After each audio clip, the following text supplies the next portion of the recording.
রাষ্ট্র কাঠামো সংস্কার হলে হবে না, মানুষকেও সংস্কার হতে হবে। শিক্ষকরা লাঞ্ছিত হতো, শিক্ষকদের পিটাতো।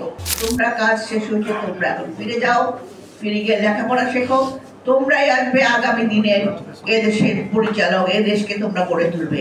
আজকে ছাত্রদের ছাত্রছাত্রীদের উদ্দেশ্যে, কারণ আমি এটা বলতে চাচ্ছি এই জন্য, আমি শুনেছি ইদানিং মানে মাস্টাররা, যদিও তারা মাস্টাররা তো সম্পূর্ণ রকম দলীয়করণ হয়ে গেছিল, আর যারা ছিল মানে যারা ছিল নিরপেক্ষ তারা কথা বলতে পারতো না।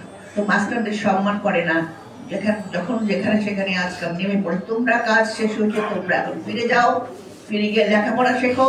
তোমরাই আসবে আগামী দিনের এদেশের পরিচালক, এদেশকে তোমরা গড়ে তুলবে। কারণ তরুণ প্রজন্মেরা বারে বারে আমাদেরকে প্রমাণ দিয়েছে বাংলাদেশে কোনো রকম কোনো স্বৈরাচার থাকতে পারে না। আমরা যে সংস্কার বলি, সংস্কার তো শুধু শুধু রাষ্ট্র কাঠামো সংস্কার হলে হবে না, মানুষকেও সংস্কার হতে হবে। আমার মানসিক চিন্তাকেও বাড়াতে হবে, আমার মানসিক চিন্তাকে উপর থেকে নিতে হবে।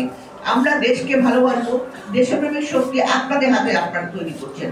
কাজে আপনারা সেই দেশপ্রেমিক শক্তিকে যাতে তারা সত্যিকারের লেখাপড়া শিখে একটা মানুষ হিসাবে সমাজে আগামী দিনে যে যেখানে কাজ করুক না কেন, সেই কাজে যদি তার ন্যায়, নীতি এবং বিবেক বোধে কাজ করতে পারে, বাংলাদেশের যে ঐতিহ্য শিক্ষার মূল্যবোধ, যে মূল্যবোধে আমরা বড়দের সালাম করতাম, শিক্ষকদের সম্মান করতাম, মাঝখানে কি ছিল?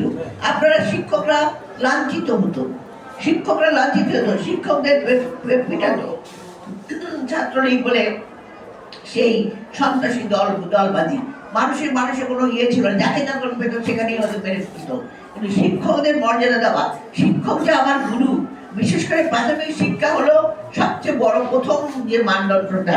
আমার শিক্ষার প্রথম গুরু হলো প্রাথমিক শিক্ষক। কাজেই সেই শিক্ষককে সেই সম্মান দিতে হবে। কাজে সেটা তো করার জন্য আজকে আপনাদেরকে খাটতে হবে। কারণ আমরা জানি, আমরা অনেক রক্ত দিয়েছি, অনেক বুকের রক্ত আমার সন্তানরা দিয়েছে। আমাদের শিশু সন্তান সমস্ত ছাত্র জনতার বিপ্লবের মধ্যে দিয়েই 5ই আগস্ট এসেছে। আমরা যেমন তাদের অভিনন্দন জানাই, তেমনি তাদেরকে যে যারা শহীদ হয়েছে তাদের যদি স্বপ্ন বাস্তবায়ন করতে হয়, এজন্য তারা বৈষম্য বলেছিল, বৈষম্য আমরা চাই না। সেই বৈষম্য, ন্যায় বিচার, দ্রব্যমূল্যের ঊর্ধ্বগতি, সিন্ডিকেট বাতিল, এগুলো যদি আমরা করতে পারি তাহলে এটা হবে আমাদের সবচেয়ে বড় কাজ, এবং এটাই হবে শহীদের প্রতি শ্রদ্ধা।